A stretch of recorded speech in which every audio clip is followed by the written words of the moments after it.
Jizik's resume to look at what he's done?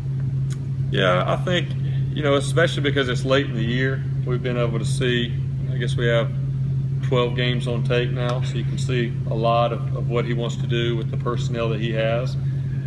We have looked at some stuff from the past just to kind of get an idea, but really each coach, with the personnel that they have at the time and maybe some thoughts that have evolved through the time. I think the best video for us are these 12 games that they played, but we have looked back at a few other things just to double check a few things in case maybe they want to bring something a little bit different than what they've shown this year. I think it's now half the games this year you've lost the turnover margin. Could you imagine going undefeated and that being the case? Yeah, that's what we were saying the other day. I don't think we'll ever experience a time where we'll have lost the turnover margin 6 times and won all 6 of those games. And that's definitely not the formula that we're trying to keep on offense. But I think what it does say is it says that we got a team that knows how to win, and we're good enough to overcome some of those mistakes. And that's what we've told our guys. We don't have to go out and play perfect. There's been a few years around here where we had to go out and just play just about perfect to have a chance to win the game. And we don't have to play perfect. But, when you play a team like North Carolina that can score a lot of points on their side, then turnovers become even a bigger deal because you don't want to give them any extra possessions. But our guys have found a way, have been very resilient, and found a way to overcome those, and there's a lot to be said for that in order to have a special year like we're having so far. You talked about Deshaun having an even-keeled personality. How does that help him manage himself, given that he's been in the conversation for as many awards as he has been? Yeah, I think Deshaun is the leader on the offense.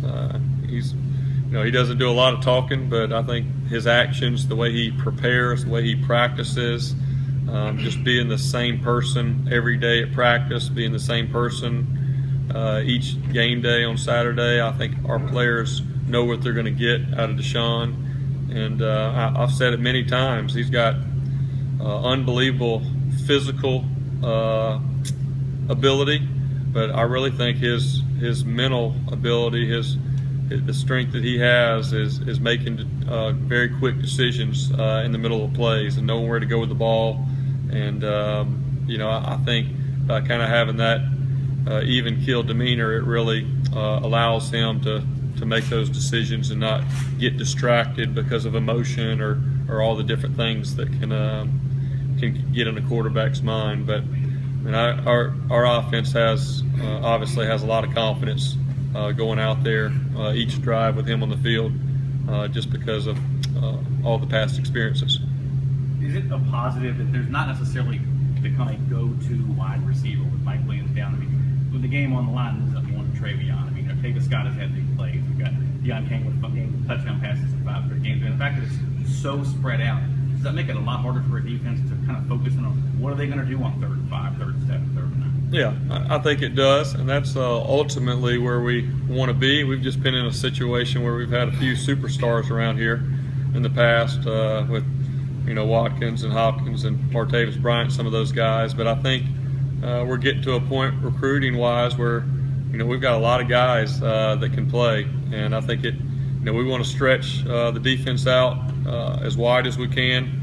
Horizontally and then vertically down the field and really be able to get the ball to a lot of different people, and definitely I think keeps them from being able to key on 1 or 2 guys. I think the other thing is when you do have a long year, especially a year like this where you're playing in a championship game and you're going 13 weeks, I think it helps with your depth because there's going to be certain weeks that certain guys are a little bit more banged up than others, and so you don't have all your eggs in one basket, and if that guy kind of goes down, then your production at your position goes down.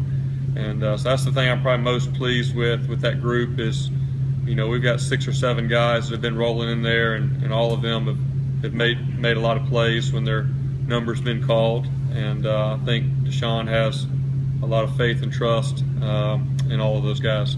You haven't gone up against a lot of quarterbacks this year that could challenge point for point and keep up with your offense and Deshaun. Williams is a guy who can move the ball in that team. You prepare in any way for like a shootout type thing? Do you have that mindset at all? No, I don't think so. I think really our focus is, our goal is to score every time we get the ball. And really this year, and obviously you can get in second halves of certain games and the game's going, a different way. Maybe you'll slow down what you're doing offensively. But, really every time that we go out there, we want to score. We want to move the football. We want to score as quickly as we possibly can. And, I think our guys know, our guys on offense know that, hey, this is a week. They've got a good offense on their side too. We recruited a lot of their guys. They've got great skill on their side too.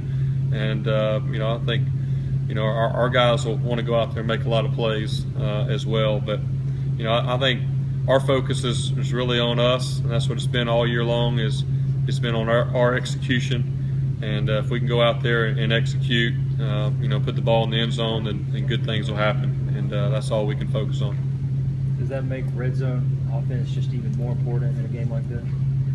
Yeah, I think red zone is always important. I think, last week, the fact that we were getting touchdowns instead of field goals, I think that's really important. We've done well scoring points in the red zone, but really, we want to get more touchdowns than field goals than maybe we've got in the last few weeks. And I think this past week, that was really a good thing. That once we got down there, we were putting the ball in the end zone and getting 7 points.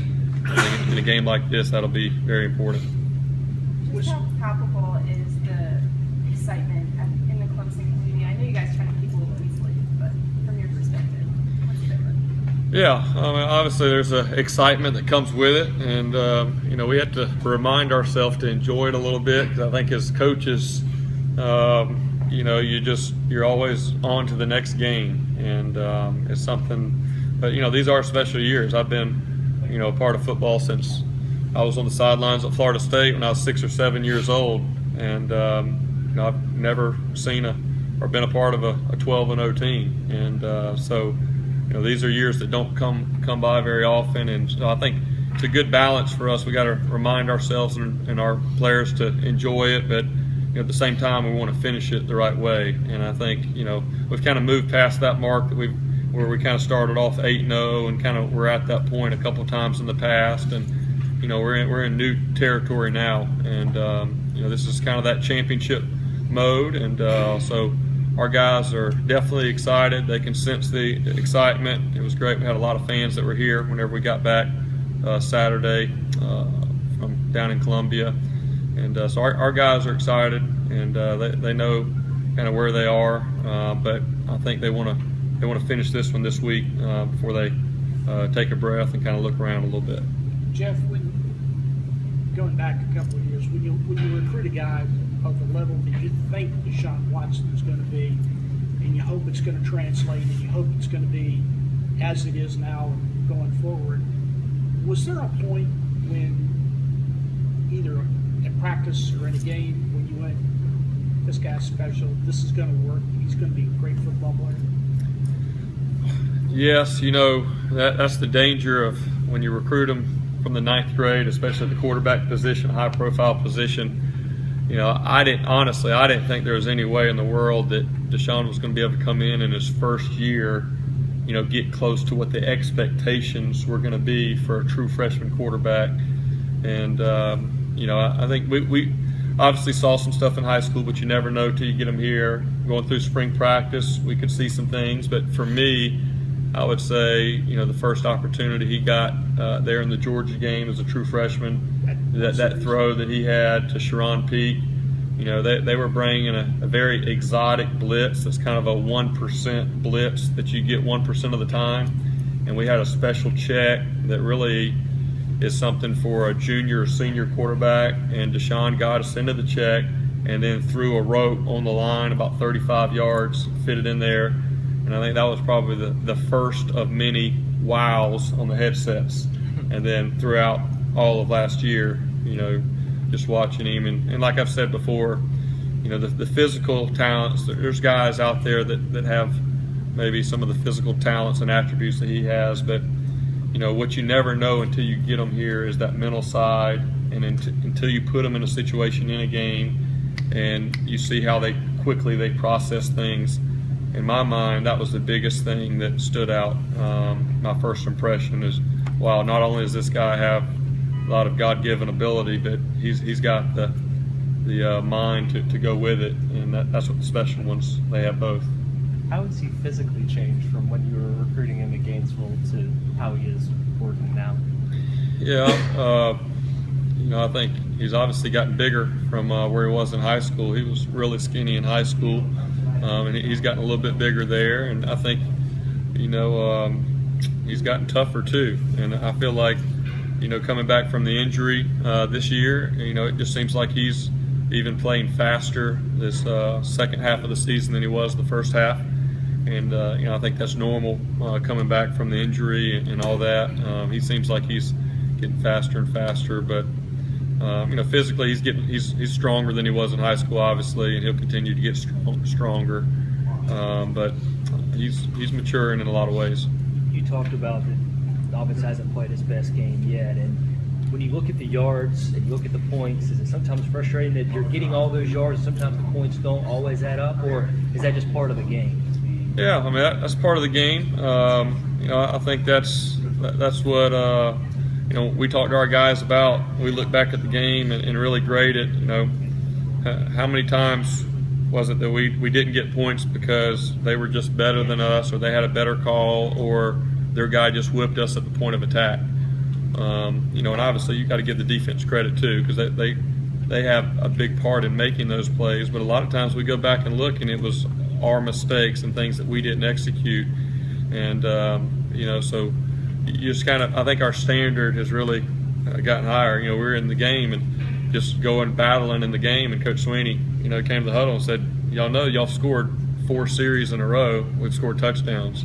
And kind of in the heat of the battle, I didn't even think of that.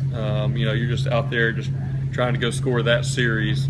So obviously we want to get points, but a big part of it this year when we have not gotten points have been based off of a lack of execution by all 11 guys. And I think when you can focus on yourself, it allows you to stay consistent and not play up or play down to an opponent that week.